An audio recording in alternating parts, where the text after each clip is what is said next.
واحد النهار اخوتي بغيت نطيب الحكيم طاجين ياك. كنت في المغرب ماشي هنا؟ كنت في المغرب، كنت يلا عايشين ديك الساعه في المغرب.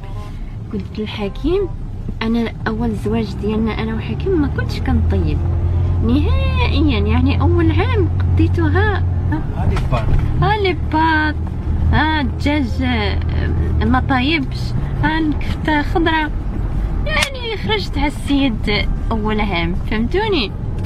ايوا قلت اجي نفاجئ هاد السيد ياك اللي هو راجلي ياك، قلت ندير معاه بط مزيان نمشي نطيب ليه طاجين. ولكن فكرت بان راه ما تصدقنيش، غتخرج يا اما خضره يا اما ما طايباش.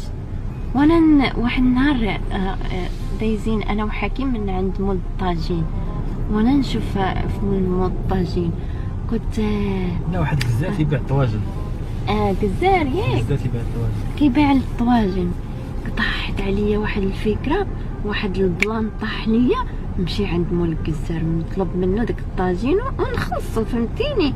وانا نمشي اتفقت مع هذاك مول الجزار، هو كيعيطوني مول الجزار، اتفقت معاه قلت له شوف غدا ندوز عندك مع الوحده ناخذ من عندك الطاجين باش غدا نفرح راجلي، انا راه ما كنعرفش نطيب، وإلا بغيتي تعطيني ديك الطويجين نخلصك فيه. قال لي ما نقدروش، قال لي ولكن الا بغيتي تاخديه وترديه ليا ماشي مشكل. قلت له شوف باش نضمن داك الطاجين ديالك انا نعطيك بحال ايش مثل ضمانه، قلت له بعطيك 20 درهم. لا بونز لا ماشي لا لكن هيا نسيت. المهم كارانتي قال لي لا لا لا ويلي ماشي لهاد الدرجه. قال لي ها سيري خذي اختي ورديه ليا. قلت له صافي واخا انا راه كلمه وانا مشيت ديك النهار جا حكيم للدار، قلت له شوف حكيم انا غنمشي نتسخر واحد دقيقه ورجع لي، ودايا معايا ديت معايا ميكا كحله باش زعما ما يشوفنيش زعما جايباه من الزنقه ياك. وراه مشيت شفت داك الطاجين خبحته وانا نحطو ليه وجلس، وعرفتي قلبي كيدير دق دق دق دق كي خفق قلبي، خفت يحصلني ونتحرش. انا ما بغيتش نتحرش قدام هاد السيد، فهمتوني؟ ما اول عام من الزواج انا بغيت ندير بلاصتي معاه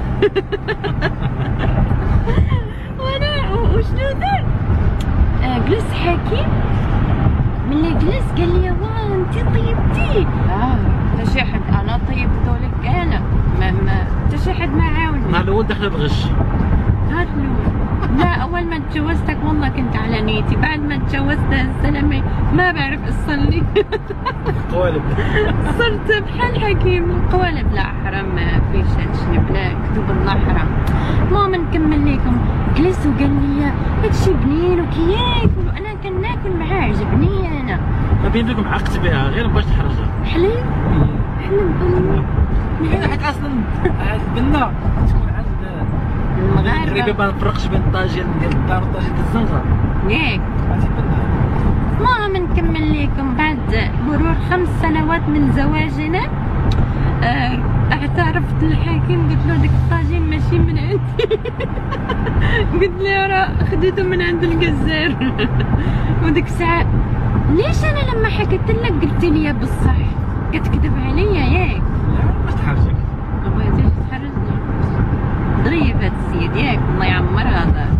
ويا عرفتي ملي قال لي بنين بقاي طيبيه ليا، انا بقيت كنخمم خاصني نخلص كل نهار 20 درهم قلت لي هذا مصروف بزاف ولكن المهم هذا هو السبب. تعلمت الطاجين وتعلمت اطبخ، فهمتوا علي؟ فيعني كنت كنطيب ورمي تعلمت الحمد لله. يعني الانسان ما ييأس، ما يئس الانسان، خليكم اقوياء كما خرجت الطياب عطوه لمولاكم. لكن اصلا مثلا ما كنتش تنخاصم عندك عشت. لا حرام صراحه.